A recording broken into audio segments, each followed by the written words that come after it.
again, Guyana, and welcome to another edition of The Public Interest. I am Malika Ramsey. Thank you very much for joining us this week.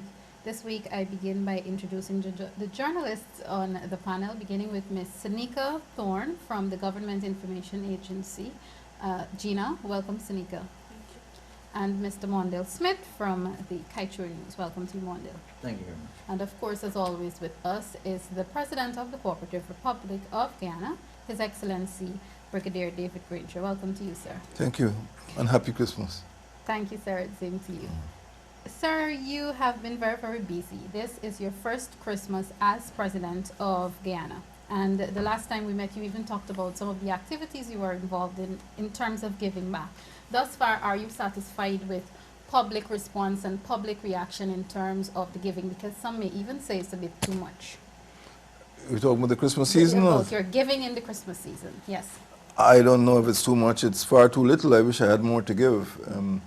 I have been fulfilling what I feel is my obligation and my commitment, particularly to children, to support them and to support their access to education, to help them to get to school. And my wife has joined me in this, the First Lady has joined me in this, and a lot of what we've been giving is really not entertainment, it's educational.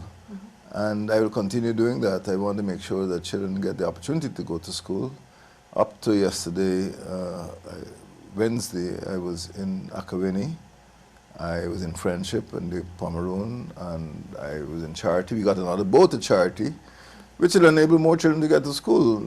Let me say this, if people think it's too much, it costs $6,000 for one child to move one way from Akawini to Charity. That's one way in a boat. And if I can provide a boat to help children to get to school, I think I'm doing a good thing. I don't think that's too much. All right, thank you, sir. And on that note, I will give the other journalists an opportunity to pose their questions, beginning with you, Mondale. Thank you very much, Malika. Mr. President, first of all, season greetings to you and Thank you. to your household, of course. To begin with, you've been passing, as some would want to say, doling out monies that people are still to understand whether it is coming from your coffers or your accounts or from the government accounts as relates to offering like $1 million here, $2 million there to people in relation to the Christmas season. Just for clarity so that people understand, and of course to yours truly, where are these monies coming from? The government, public money. I have some discretion on the application of applying public funds for compassionate and other purposes. Every president has enjoyed that privilege, and it is properly accounted for. It's not coming out of my pocket, it's coming out of the government's coffers, and it supports matters which I consider are in the national interest. Synika, your turn. Hi, Mr. President. Season's greetings to you Thank and you. your family. You recently pardoned a number of women serving time in jail. What drove you to pardon them? Well, most of all, compassion. I want the women to be home for Christmas. I don't know if they're at home as yet, but I signed the instrument allowing them to release on the 21st of December. I laid down certain criteria. They were mothers, they were incarcerated for non-violent offenses, offenses which didn't involve trafficking in persons, trafficking in cocaine, and they were women, they were all women. I didn't release any males. So those were the main criteria which had been laid down. Some people tend to confuse it with the prerogative of mercy. The Constitution has permitted me to act, and everything I've done so far has been in accordance with the Constitution. So I was driven by the fact that I do not believe that mothers should be separated from their children, particularly at Christmas time. In relation to that same subject, Mr. President, you chose women alone this time around, your first time, Christmas time as president. Why not any men involved in this one? Well, Christmas is different. When I released the males, they were mainly young people, and that was done at the time of independence on the 26th of May. But this time, as I said, it's an act of compassion to allow women to be reunited with their children. That was my driving concern this time. So maybe in May 2016, when the opportunity comes again, they might be young men and other girls who may not be mothers who might be considered. You see that we're on the subject of Christmas, Mr. President, just for those that might be looking at the program at this time. In your understanding, what do you see Christmas as? I see Christmas as largely a Christian festival which celebrates the miraculous birth of Christ. I see it as a time of peace and goodwill, which is what Christ came and promised the world. I see it as a time of humanity where people of different regions of the world, different religions of the world could reach out to each other. Christ didn't come for Christians, Christ came for humanity. And I think it's a message that should resonate all around the world. So I see it as a very important festival to celebrate our oneness, particularly at this time when there are divisive forces in the world, there's extremism, and some people seek to use religion to divide people, one group against the other. So I see Christmas as a time for bringing people together again. A few minutes ago I was at an Islamic ceremony, as you know, today is Yom Nabi in Guyana, celebrating the birth of the Holy Prophet Muhammad, and whom we peace. So it's quite a coincidence that the Muslims are celebrating a peaceful ceremony, the birth of the Holy Prophet Muhammad, and whom we peace, and similarly the Christians are celebrated a holy festival about the birth of Christ. So I conflate the two events, and I feel that it is a time for goodwill. Along the same line there, as we're talking, just on a little more personal note, because people somehow believe that when you're president, you don't have time for family much on Christmas Day. What will Christmas Day be like for the president?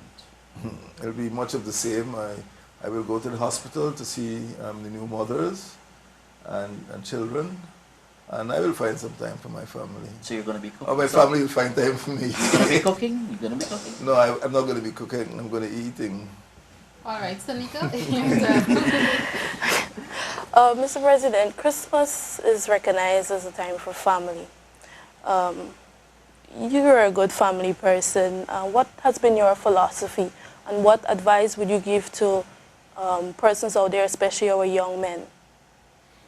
Well, for me, family is very important, and I will be with my family tomorrow. My wife, my children and grandchildren, and other relatives. And that is my advice to other persons, other families, that we should use the event to celebrate familyhood.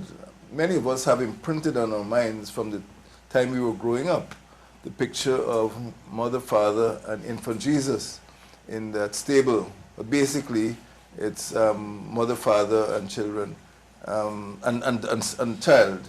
And that is an iconic image. And that is what I like to see in Guyana. I like to see mothers with fathers and mothers and fathers with children.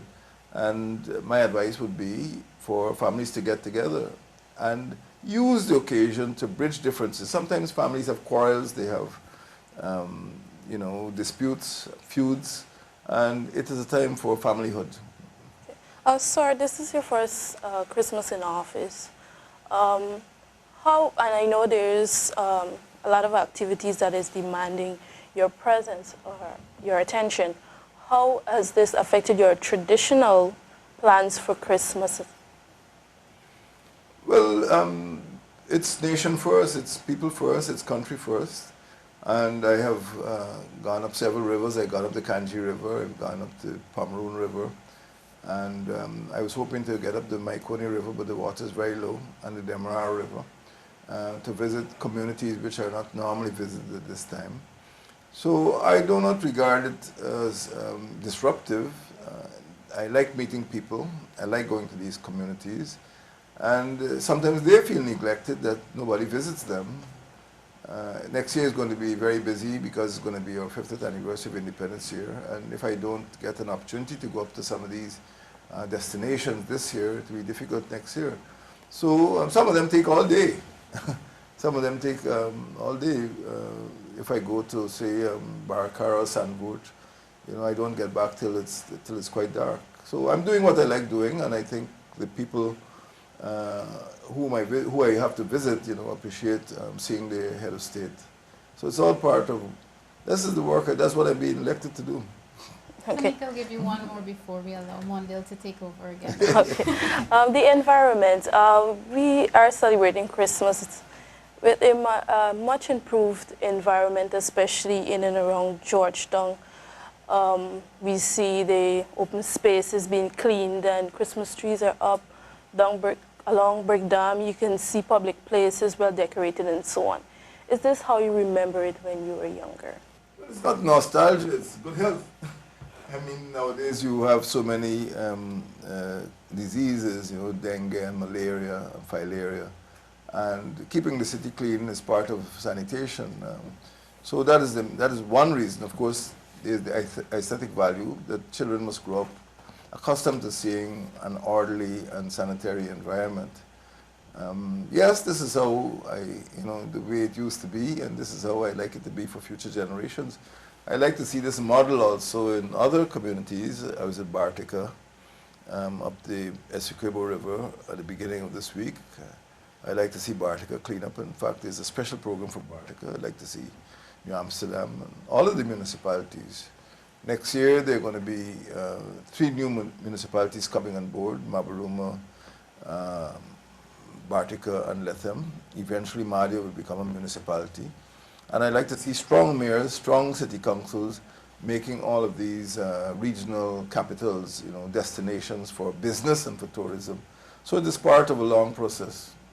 All right, Mondale, it's your turn, and you're free to begin to move Ask away from other Christmas. questions. Yes. Thank you very much, because it sounds like Christmas is indeed a wonderful time for the President, busy albeit. But on the other hand, Mr. President, we've been hearing about lots of, for want of a better word, expose in relation to the many dealings of the previous administration. And the public generally has been, they've grown tired to some degree of hearing, we found this, we found that, we found this, and we found that all the time.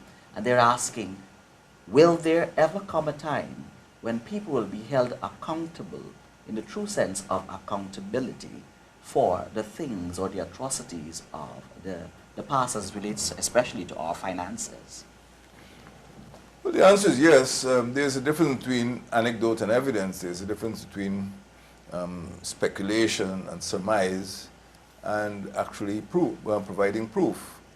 And sometimes people make allegations and you ask them for the evidence and there's no evidence to prove. That's why we have a court system. That's why we have a criminal justice system. If people were assumed to be guilty simply because of a newspaper article or a letter to the editor, the country would be in chaos.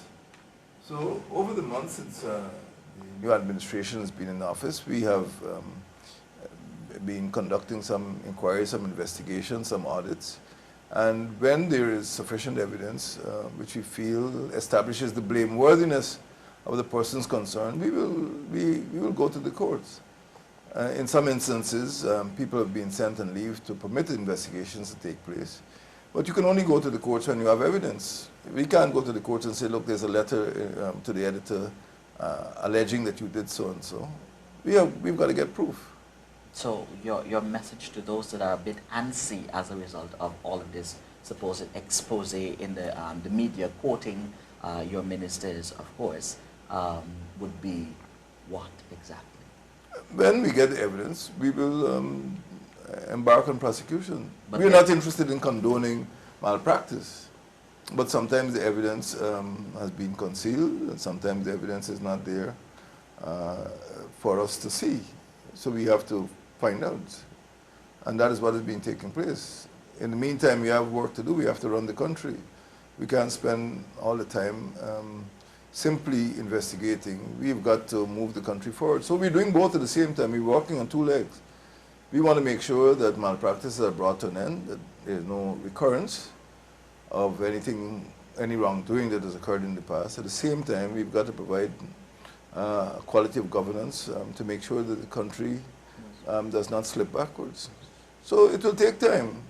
It will take time, but we are not unaware of the wrongdoings of the past. We were in the opposition for 3 years, and we ourselves made complaints.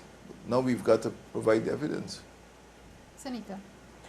Sir, we are approaching the end of 2015, 6 months in office for you.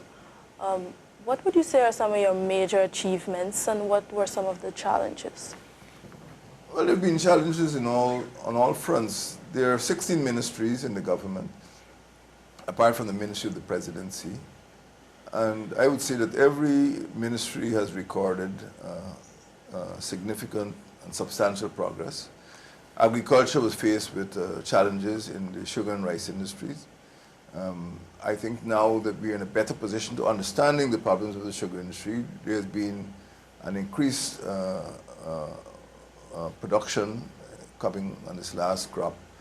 And we have conducted an inquiry into the sugar industry, and we will be embarking on public consultations. Sugar industry has been in existence for nearly 400 years. In Guyana, you don't just throw it through the window. Some people have been saying, close down, shut down, do that. But we will go to the people, we will go to Parliament and discuss these matters. Agriculture, we've tried to introduce new systems in business to attract business. We've had engagements with Canadian investors. In terms of communities, we are moving ahead on local government elections for the first time in nearly 20 years. There will be local government elections in this country in March. I'm very satisfied with that. There will be new municipalities. In terms of citizenship, we have detected a lot of fraud there. We would like to discover the persons who are responsible. We know that authentic documents or paper was used to facilitate malpractices. So we've got a new Ministry of Citizenship which is paying close attention to that. And in every area, education, public infrastructure, we've started to see some of the benefits in that regard. In finance, we had a budget already. Within a very short period after coming into office, we're going to get another budget within a month's time before the end of January. And you're going to get the 2017 budget in 2016. Again, that will be a record. Foreign affairs, we've had challenges, as you call it, to use your word, in Venezuela. And for the first time, we've had to confront a change in the Venezuelan government, which is like not necessarily going to be in Guyana's favor, but we're looking at the situation. We have to assure investors that there'll be a safe environment for them to come, and we feel that we're doing that. We're not provoking a quarrel with Venezuela, but we would like to bring this controversy to an end. I have had engagements with Mr. Ban Ki-moon, and I'm very confident in the leadership that he's given to that controversy. And then again, in terms of social protection, we've had an increase in pensions for pensioners. So I would say in every single area, in all 16 of our ministries, we have seen progress over the last 7 months. So I'm satisfied that in our first year, we have been able to hit the ground running, and I think next year will be even better. Mr. President, if I would be allowed to, you said all 16 of the ministries, but there seems to be some lull in terms of the housing ministry and land distribution, among other things like opening of housing schemes and so on. Is there any comment you want to make regarding what exactly is happening with the housing sector? Well, maybe things have not been going as quickly as other persons would like. We were astonished at the high rates that some persons had to pay in order to acquire house lots. And we are examining a scheme by which lower income persons would not have to pay such high rent rates to acquire house lots. But we regard housing as a very important sector, the construction sector in development. It is a high employment, an area of high employment. And again, as I said, next year we will be able to move along a lot faster, and a lot more low-income persons will have access to house lots. So there might be a lull, but I think that lull would be made up next year when we move faster. Right now there's a big backlog. I don't think the lull is something of the making of the new government. There has been sloth in many of the revenue sectors, gold, for example, gold and diamonds, sugar, timber to some extent, bauxite. Revenues have been very low. And sometimes in economics or in development, there's what you call a virtuous cycle. Once money is coming in, there's more expenditure, the more acquisition of consumption of consumer materials. People are prepared to build, and when the major sectors of the economy are not performing as well, there tends to be, holding back of investment. People want to save more rather than spend. So I think that has been an effect caused by slow growth in other, or no growth, or slow growth in other sectors of the economy. Much of Guinea's economy over the last 100 years has been dependent on 5 or 6 commodities, sugar, rice, bauxite, gold, gold and diamonds, fish and timber. And once there's a slowdown in those sectors, there'll be a slowdown in consumer purchases and also in the construction industry. People wouldn't be building houses when they're not sure about getting a job, or they're not sure that the gold mines or their businesses will thrive.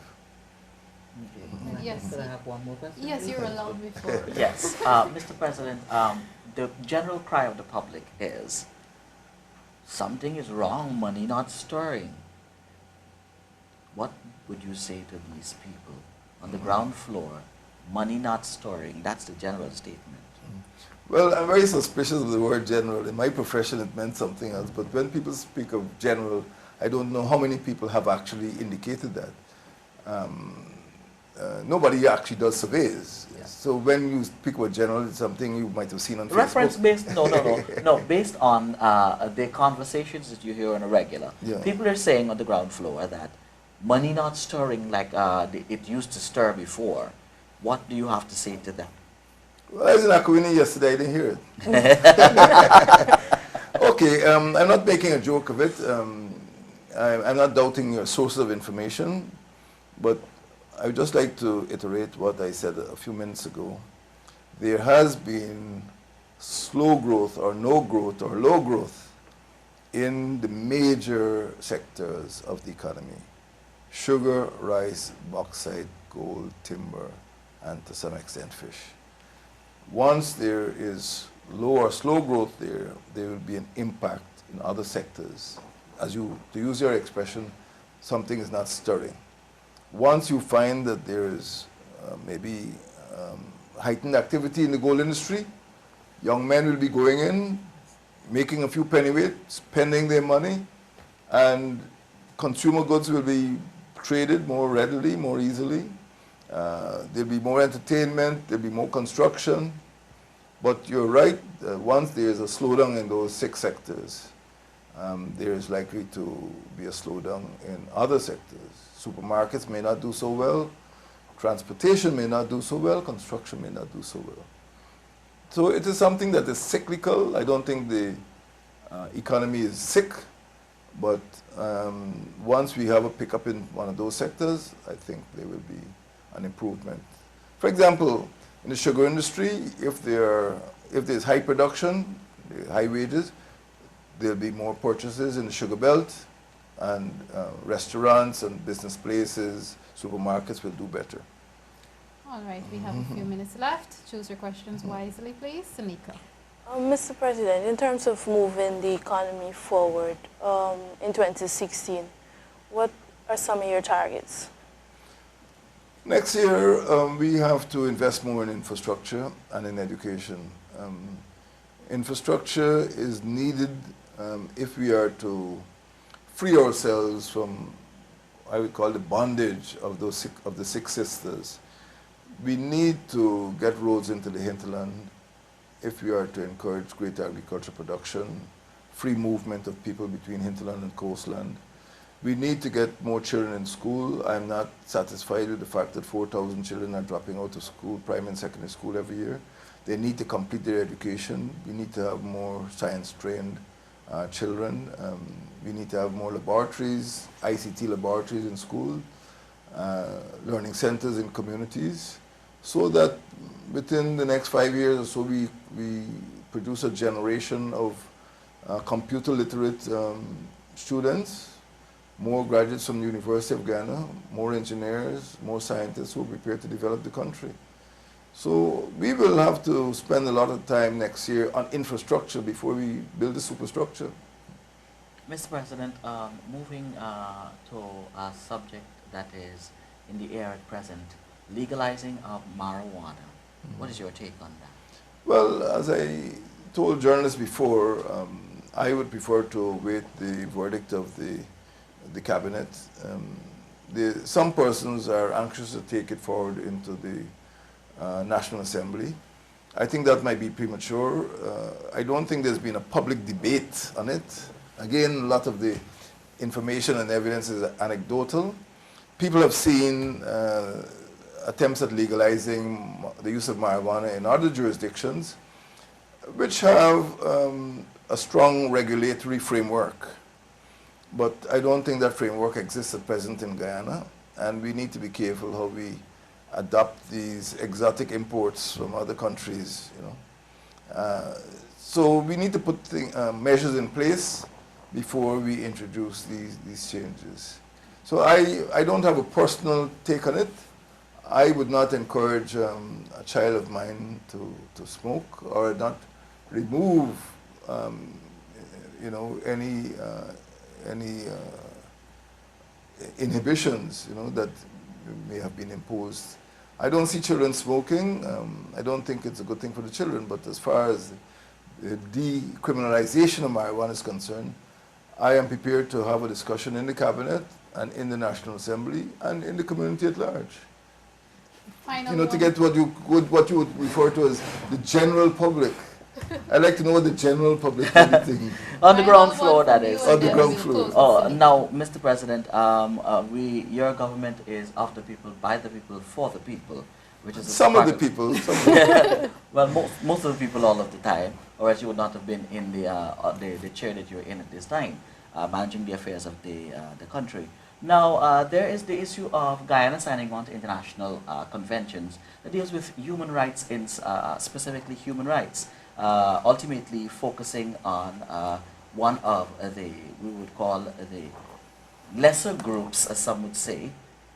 That might be a strong term, but the LGBT community is having major issues as relates to, one, employment, and two, dealing with the law enforcement agencies addressing their issues. Is there any specific statement you want to make on that? In general terms, I respect the human rights of every citizen.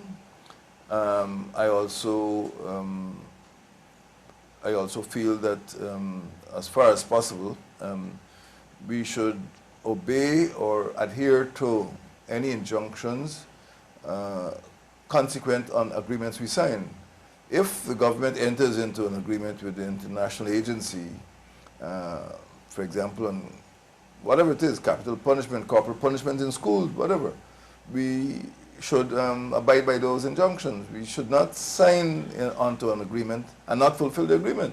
If we don't have any interest in implementing those provisions, we shouldn't sign on to them at all. So once we've signed on the dotted line, they must be implemented. One of those, I'm not changing the subject, Mondale, one of those matters is, of course, corporal punishment in school. We sign on the dotted line, which means that we are not going to tolerate corporal punishment in schools. So you can't have a government signing to an agreement to abolish corporal punishment and then permitting corporal punishment. Similarly, as far as the LGBT community is concerned, it's a question of human rights, and if there is an agreement to which the government adheres, it should be implemented. And as far as I'm concerned, we must move our municipal laws to conform to the international laws enshrined in the agreement which we signed.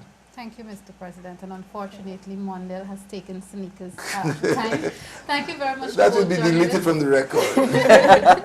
Thank you, Synika Thorne from GINA, and thank you very much, Mondale Smith from Kaieteur News.